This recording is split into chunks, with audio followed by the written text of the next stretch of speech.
La cirugía ginecológica es muy amplia y muy variada. En este vídeo vamos a introducir de forma muy breve las distintas vías de abordaje en la cirugía ginecológica.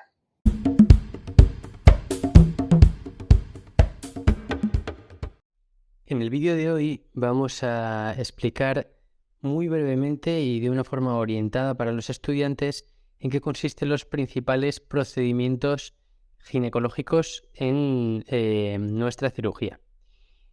Vamos a explicar los distintos abordajes que tenemos en nuestra cirugía ginecológica y vamos a exponer un poquito la cirugía abierta, la laparoscopia, la cirugía por vía vaginal y también la cirugía vulvar. Hablaremos de la histeroscopia y por último hablaremos unas pinceladas de la cirugía de mama. En cuanto a la laparotomía, consiste en abrir la cavidad abdominal y vamos a explicar de forma breve los tipos de incisión que tenemos, la anatomía básica, las indicaciones, ventajas y desventajas.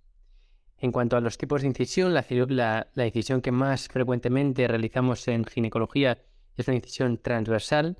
La más conocida es la incisión de Pfannenstiel, aunque haya otras similares, también transversales. Y aquí vemos en el vídeo cómo se realizaría esta incisión de forma transversal. Es la que hacemos lógicamente en la mayoría de las cesáreas. Aparte de esta incisión transversal, podemos realizar otras incisiones siempre que tengamos que realizar una exposición mejor del campo. Aquí vemos en la parte izquierda de la pantalla una incisión que es vertical infraumbilical, y en caso de que tengamos que hacer una mejor exposición todavía, podemos realizar la incisión infraumbilical y supraumbilical, como vemos en la imagen de la derecha de la pantalla. Bien, en cuanto a la anatomía básica, ya lo sabréis, pero lo primero que vamos a hacer es una incisión en la piel.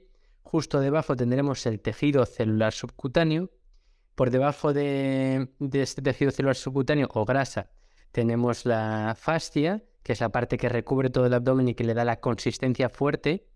Justo por debajo tenemos la musculatura, en este caso los rectos abdominales. Y un poquito por debajo de los rectos abdominales tenemos también unos músculos pequeñitos que son los músculos que llamamos piramidales. Y ya por debajo del músculo accederemos al peritoneo. Una vez abramos el peritoneo, ya estamos dentro de la cavidad abdominal. Lo primero que veremos, si hacemos esta incisión baja tipo Pfannenstiel, será probablemente el útero, sobre todo en mujeres grávidas, embarazadas, el útero y justo por debajo la vejiga. Y recordamos que el peritoneo que recubre es la plica vesicouterina, el peritoneo que recubre estas dos estructuras, el útero y la vejiga. Bien, un poquito más avanzado en la anatomía, aunque también tenemos que conocer, está el útero, la trompa, los ovarios y el ligamento ancho, que es esta manta de peritoneo, esta sábana de peritoneo que recubre todas estas estructuras por delante y por detrás. Este es el ligamento ancho. También tenemos el cérvix, la vagina, el ligamento útero-ovárico, que lógicamente es el que une el útero y el ovario, y el ligamento infundibulopélvico, que es el que va a unir a los anejos, a la trompa y al ovario, con la pared pélvica. Este dibujo os lo pongo también para que veamos otro ligamento muy importante, que es el ligamento redondo. El ligamento redondo que va desde la parte superior del útero hasta la vulva, atravesando el canal inguinal. ¿Y cuáles son las indicaciones de la laparotomía? Pues lógicamente será la cesárea, es la que más conocemos, pero va a haber muchas otras indicaciones, como por ejemplo los miomas, que es la indicación típica, ¿no?, de la incisión amplia, pero va a haber muchos otros. Toda la patología que haya a nivel de la trompa, de los ovarios, también la patología maligna, tumores de ovario, de endometrio, tumores a nivel cervical, y el embarazo ectópico, que normalmente se accede por vía laparoscópica, pero en casos muy graves o muy urgentes se puede acceder por vía laparotómica, abriendo la pared abdominal. Y en cuanto a las ventajas, pues las lógicas, ¿no? Que el campo que vamos a tener es más grande y por lo tanto va a ser más fácil de acceder a patología pues grande, ¿no? Cuando tenemos miomas o úteros muy agrandados de tamaño, va a ser la vía de elección. Y las desventajas, pues también las lógicas. Siempre que vayamos a hacer una laparotomía, pues el resultado estético va a ser peor, la recuperación va a ser peor. y, y por lo tanto la vía de acceso en general de elección va a ser la laparoscopia, aunque no siempre se va a poder, como vamos a explicar más adelante. En cuanto a la laparoscopia, pues vamos a hablar de lo mismo, pero vamos a hablar también de la entrada y de las complicaciones típicas. También hablaremos de la anatomía básica, las indicaciones, las ventajas y de las desventajas.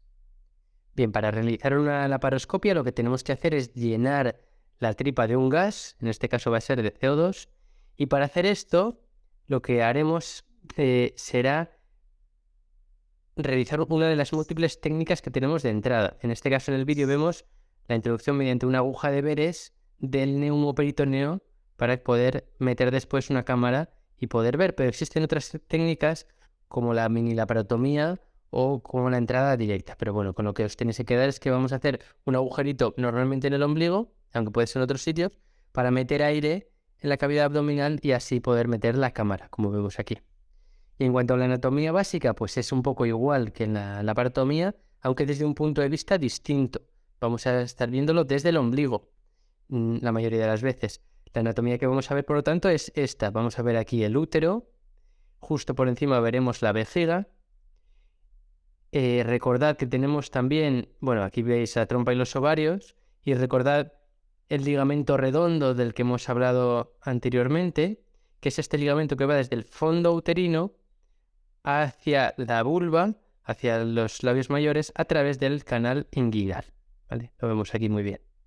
Vale, os pongo este dibujo para que veáis un ligamento que también es muy importante, que es el ligamento uterosacro, que vea desde la cara posterior del útero, en su parte inferior, hasta el sacro. ¿Vale?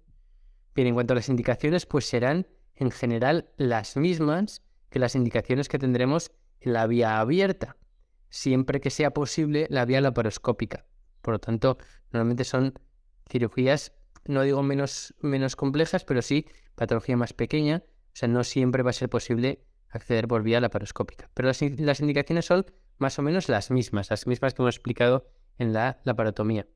¿Las principales ventajas de la laparoscopia? Bueno, pues la principal ventaja que vamos a tener es una mejor visión y una precisión mayor en la cirugía laparoscópica. Fijaros aquí como la cirugía es muy precisa, muy delicada y que además la visión va a ser muy buena.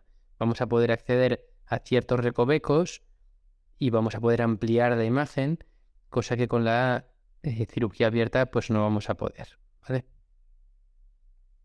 Bien, ¿y cuáles son las desventajas? Pues que la principal desventaja es que la curva de aprendizaje de la cirugía laparoscópica es más larga. Convertirse en un experto laparoscopista es más complicado, requiere más tiempo de aprendizaje, más esfuerzo probablemente también, y esa es su principal desventaja. Y también que las complicaciones que tengamos por vía laparoscópica, como esta perforación de la arteria ilíaca, que es muy llamativa, ya veréis, pues son más difíciles, más lentas de resolver que en una cirugía abierta, porque vamos a tener que abrir a la paciente, cosa que con la laparotomía pues ya tenemos a la paciente abierta, ¿no? Y ese tiempo que perdemos pues puede comprometer o puede poner en peligro la vida de la paciente. Por tanto, es menos expeditivo, menos rápido a la hora de resolver las complicaciones que nos puedan ir surgiendo en la cirugía. Y en cuanto a la cirugía vaginal, bueno, pues un pequeño repaso para que tengáis una idea, porque es la cirugía principal o la cirugía característica de la ginecología. En cuanto a la anatomía básica, aquí vemos, que ya lo sabéis, el monte de Venus, el clítoris, la uretra, el labio menor y el labio mayor y la entrada de la vagina.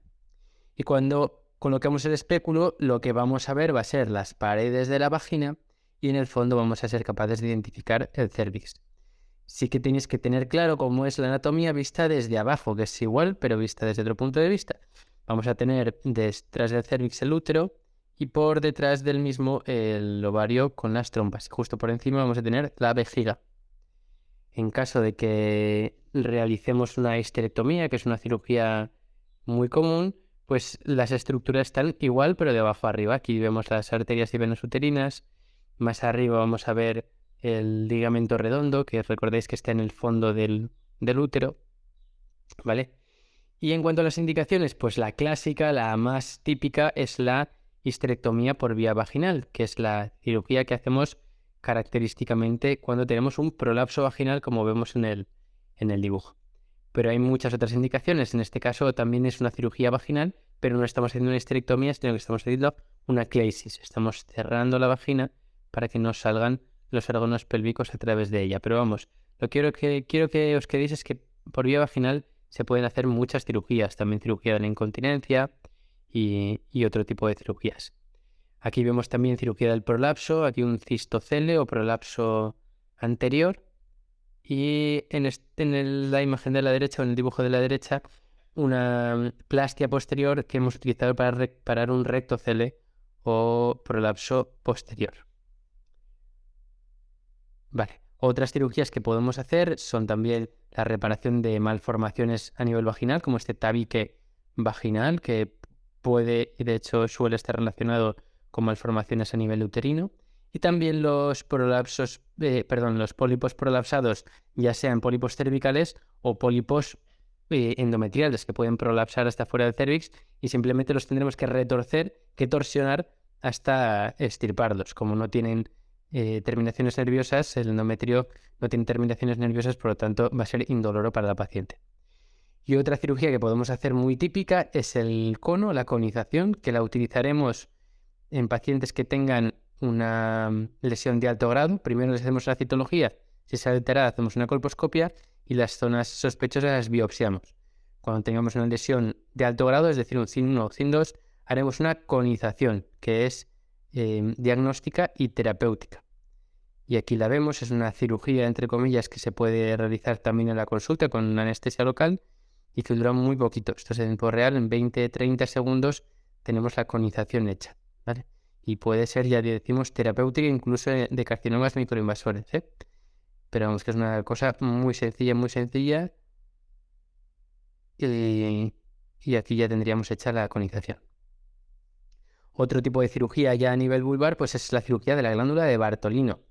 Normalmente cuando queremos operar la glándula de un absceso de la glándula de Bartolino, haremos primero un drenaje, pero cuando este drenaje recidiva tendremos que hacer alguna otra técnica, como aquí la marsupialización, que no es otra cosa que hacer un drenaje un poquito más grande y asegurarnos de que este drenaje no cierre, este agujero no cierre rápidamente para que no se vuelva a formar el quiste y vuelva a aparecer.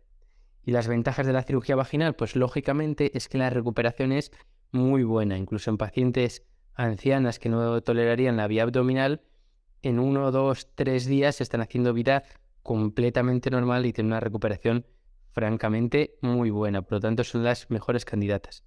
Y las desventajas, pues lógicamente que no todo se puede operar por vía vaginal y a veces tenemos que hacer equilibrios o malabares para conseguir operar por vía vaginal, cirugía que no siempre es fácilmente accesible, ¿vale? Pero sí debiera ser la vía de primera elección por su buena tolerabilidad.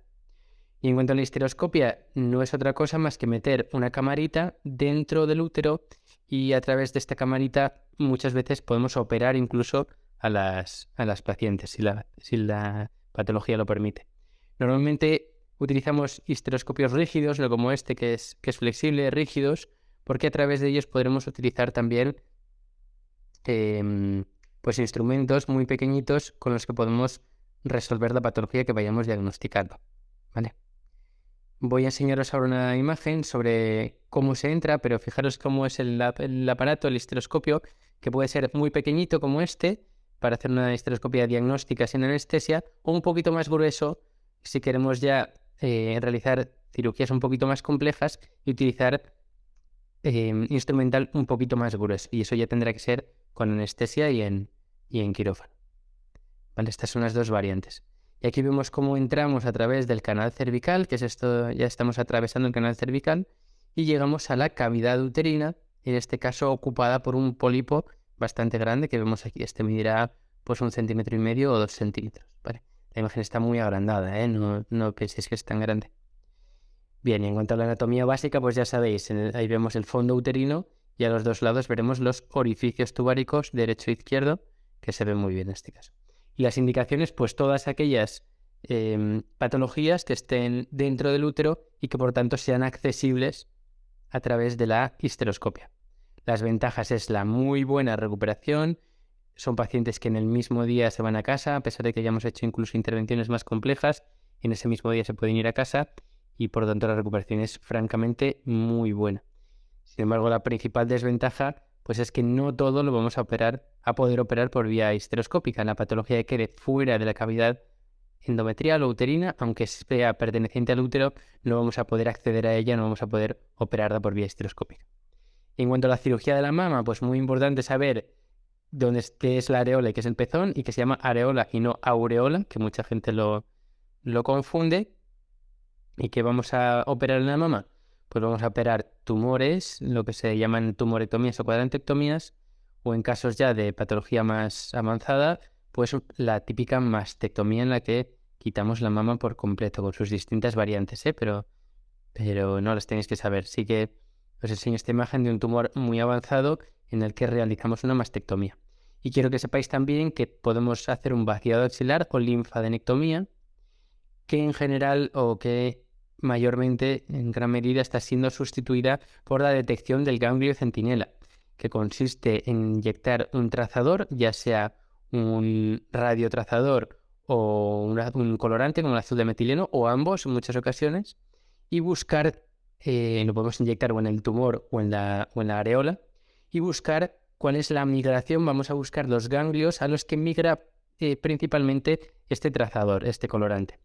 Vamos a extirpar estos ganglios, que son los primeros a los que llega el trazador o el colorante, y los vamos a analizar. Si no están afectados por el tumor, como son la vía de salida del tumor, si no están afectados, tendremos prácticamente la certeza de que el tumor no se ha expandido más allá de estos ganglios, y por tanto no ha salido del tumor y no habrá afectado el resto del cuerpo.